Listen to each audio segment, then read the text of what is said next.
rahmatullahi wa barakatuh. Jirra jirtu wardofti kee jaalatamoo fi kabajamoo akkam jirtan fayyaa keessanii alaamanni isaa namni keessan nagaa isiniin jecha har'a meeshaa baay'ee takka namatti toluu fi meeshaa bakka diqqaa ta'ee ofii bareeda ta'e qabadhe dhufeetin jira. Hagaduma viidiyoo kanaatti na waliin tura. Akka himee dalagaa maal fakkaataa fi akkam isiniin jecha. Egaa meeshaan kun meeshaa na bira hedduu tureedha. Akkuma meeshaa bituu jalqabeen biteef jechuudha. Maashaallah rakabootii baay'ee takka namatti toltu. Rakabootii tanniin keessaa isii tokkoffaa jechuudha. Sufraan kunis meeshaan kun tureera isiniin jedha. Garuu sababa distii seeraamikiitiif na bira ture. Egaa haga dhumaatti na waliin turaa jalqaba akkuma viidiyoo kiyya irratti beektan hundi keessanuu jalqaba kana meeshaa isinitti agarsiisa saniin booda gara gatiitti isin dabarsa. Eeleen tun eelee tokkoffaa taatee fi isii biraandii taate Ecoosam jechuudha. Wanni isaa kaawwannoo garaagarummaa baay'ee qaba. Qaamni isaa jijjiirama qaba. Wanni xarzii isaallee kan itti godhan jechuudha. Mastaawootiif keessa isaa isinitti agarsiisa. Ecoosam jechuudha. Abbaa sadii taate. Abbaan lama ta'an duraan bitu baddee jirti. Siniin fannoo jirti. Egaa distiin tuni distii tana eeguu viidiyoo kana raawwadhiisa jechuudha. Distiin abbaan sadii baddee jirti. Tun immoo amma akka isaa taate jechuudha. Meeshaan kun viidiyoo waan na biratti hafee Finfinneerraa gaafii meeqaa fi wanni kadhaa meeqaan naa fidanii kun maashaallah tabarakallah baay'ee takka bareeddi garuu sanirra diqoo gatiin ni dabalti. Egaa kana fakkaata isiniin jedha isaaniin giloobaalii irraa kasaa jira hundi keessanuu bitadha. Asbee distiin afuuraa jirti. Meetira 9 tuni hundaafuu gatii isaa isinitti hima. Asitti eelee isinitti agarsiisne. Meeshaan kun abbaan meeshaan kun beeka. Meeshaa duraati jechuudha viidiyoon waraabne malee.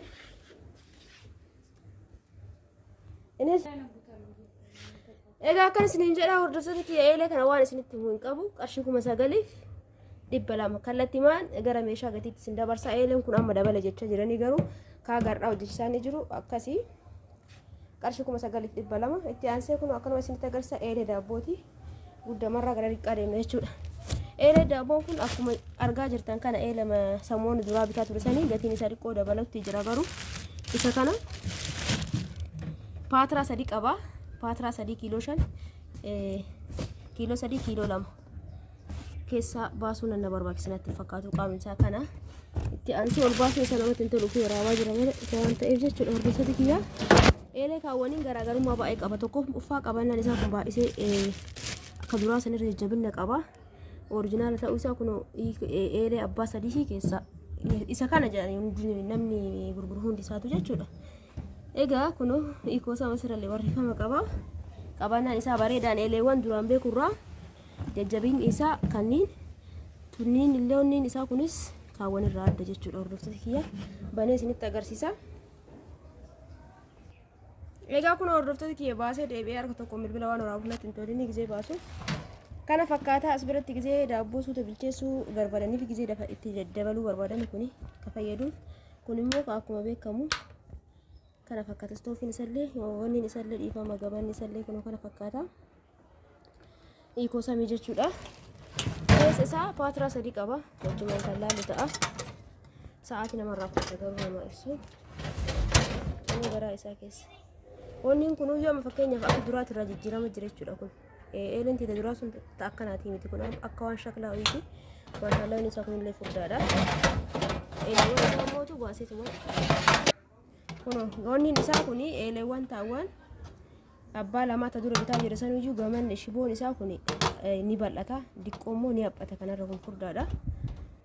Itti aansee kuni aga kiiloo 2 natti fakkaata lama garuu kun kiiloo 3 kun eegaan isaa jechuudha. Haga kiiloo 5 kana fakkaatan jedha. Qarshii 13,500 bitee kun amma garuu dabalaa jira eeleen kun bakka bakkatti jechuudha hordoftoota kiyya.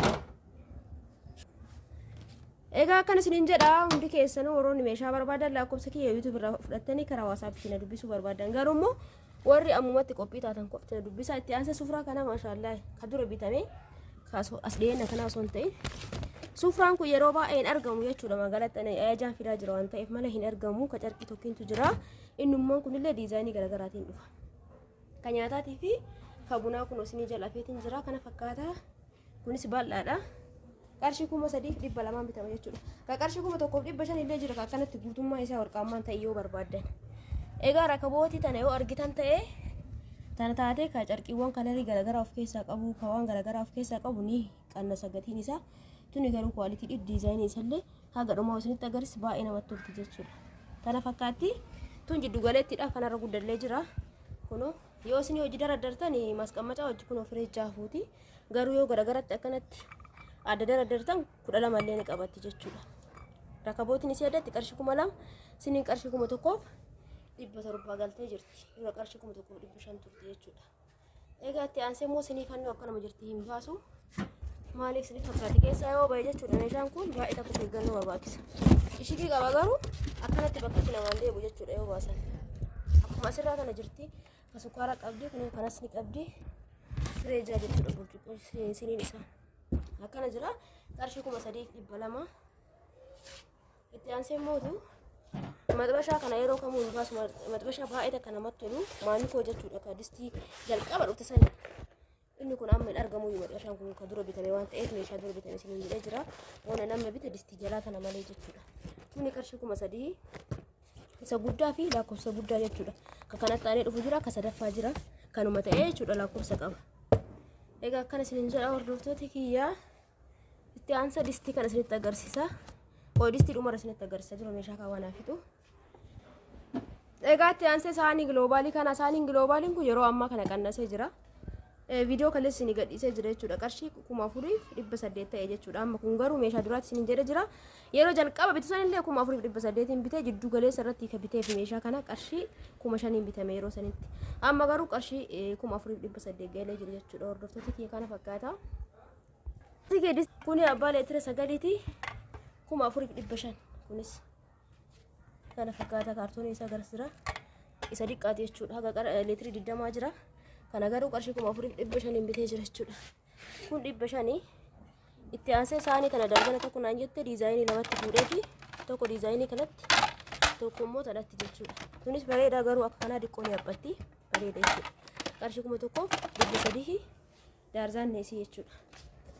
Itti aansee mootuu as biratti meeshaa kana namni baay'een dhaayetanii dhabame ka meeshaa dura waan ta'eef kuni hin jiru jechuudha. Amma kana adiiwwan tokkoon jira baay'ee takka yaabbuudha. Yeroo sanitti qarshii 700 bitameef jechuudha. Hordoftoota kiyyaa saarbisiin jiraatuun qarshii 450 kana fakkaata. Meeshaa kaawwan geessine distii immoo suutatti isinitti agarsiisa. Egaa hordoftoota kiyya distii kana gara dhumaa irra ture isinitti agarsiisaniin jedhee jira. Harka tokkoon bilbila qabadhe saniif natti tolu danda'ame kottu kimi.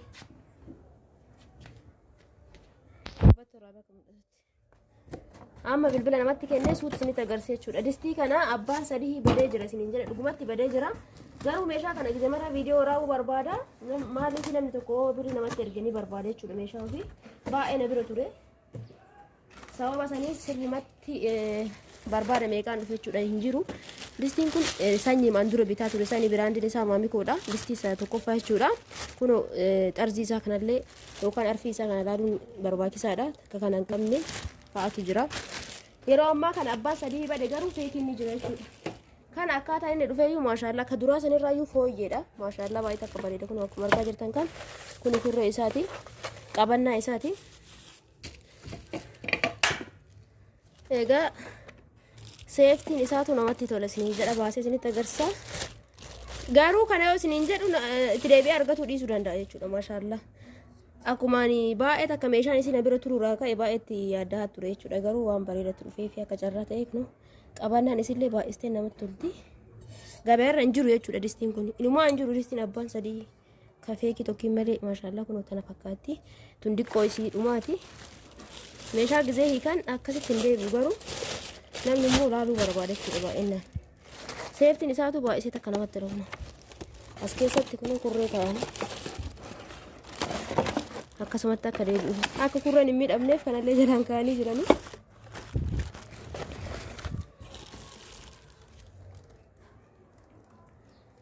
Kunoo talammafallee tana akkasuma jechuudha waan isinitti agarsiisu hin jiru. Yeroo takka takka qabannaan isaa kun akkana jira. Wanti jijjiirame halluma isaa kana malee distoomni isaa tokkuma jechuudha ka duraa sanii. Kunoo baay'ee takka bareeddi. Inumaayyuu tun irra fooyyeedha. Maallaqni isillee ta duraa sanirra ni dabala jechuudha hordoftoota kiyyaa. Lama akka sadaffaa kun wazara jira. osoo baatullee baadhee kun akka kurreen hin miidhamne jecha akkatti jalaan kaa'anii fidanii meeshaa isaa kana gizee olii gaffe'amu baay'ee takka bareeda faalii jechuudha. Ta duraatu caalu wanni nama aarsu immoo hin argamu warra deebi'anii bituuf dee'a. Tana fakkaatti isiniin jedha qarshii 17,500 bitamte tuni. Ta duraatu qarshii 6,800 turte garaagarummaan isaa kana isiniin jedha.